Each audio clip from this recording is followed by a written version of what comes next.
Well, my grandfather emigrated from Ireland to Nebraska in the late 1800s, and he first settled in Pittsburgh and didn't move into Nebraska until General John O'Neill from the Civil War came back from O'Neill. He had gone after the war, he went to Canada to try and invade Canada and win it back for Ireland for some peculiar reason. And the government finally said, General O'Neill, go home, the war is over. So he went down into the middle of the country and homesteaded a farm himself.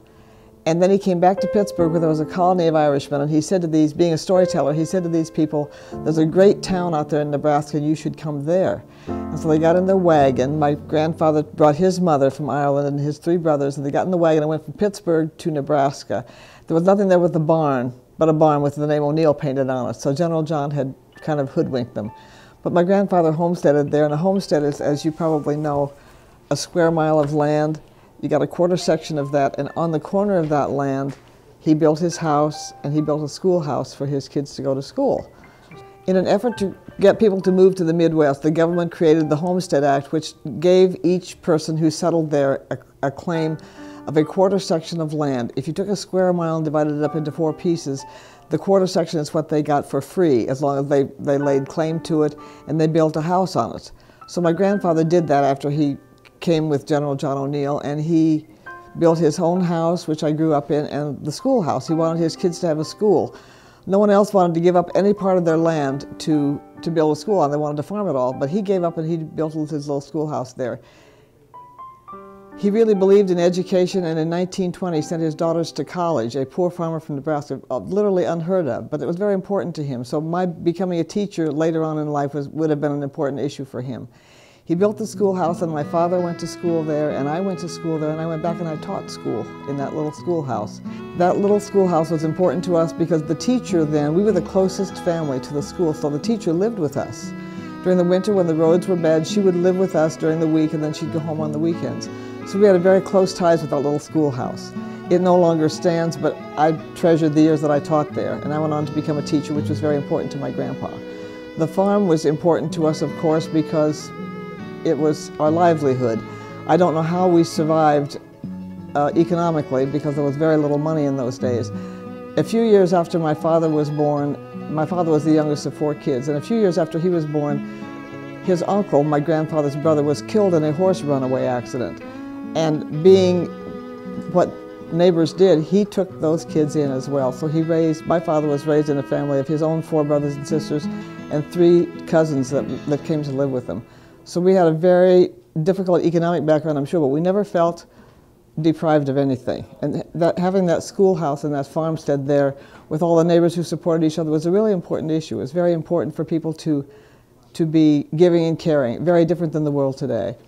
Our communication with the world was limited. We didn't have iPads and all those things then. We had a newspaper that came 3 times a week, and we were blessed to have that. We used to send a letter with a postage stamp on it that cost 3 cents, and it would take a week to get somewhere. Today we have to have communication in 30 seconds. So it's a whole different world today. But that farm background, the farmhouse that he built, that he raised his kids and that I grew up in as well, still stands. No one lives there because you can't make a living farming. Unfortunately, although they worked that land all the time, they would never have put it in idle acres, which the government pays people now not to farm their land. So it is sold to a neighboring farmer who does exactly that. It's unfortunate, but that's the way it is these days. So, as we grew older, my father was a very successful farmer, and he bought quarter sections of land around him. So by the time he died, he had nearly 1,000 acres of land from that 160-acre homestead. So we lived comfortably. He sent us to private boarding school, and it was a really great part of the world to grow up in. But during the growing up years, he had economic problems as well.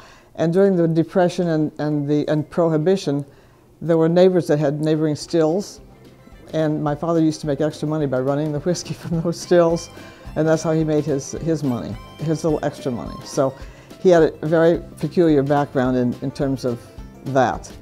We had one neighboring farmer who had a still, and he had, I think, 7 children. His wife had died, and he had no way to make any money, but he had this still, so that's what's supporting those kids. And the revenuers found out about it, apparently, in this area, and so they came to close it down. And all the farmers in the area came with their shotguns and they surrounded the revenuers and they said, you have two choices. You can walk out of here and forget that you ever saw this place, or you can try to report it.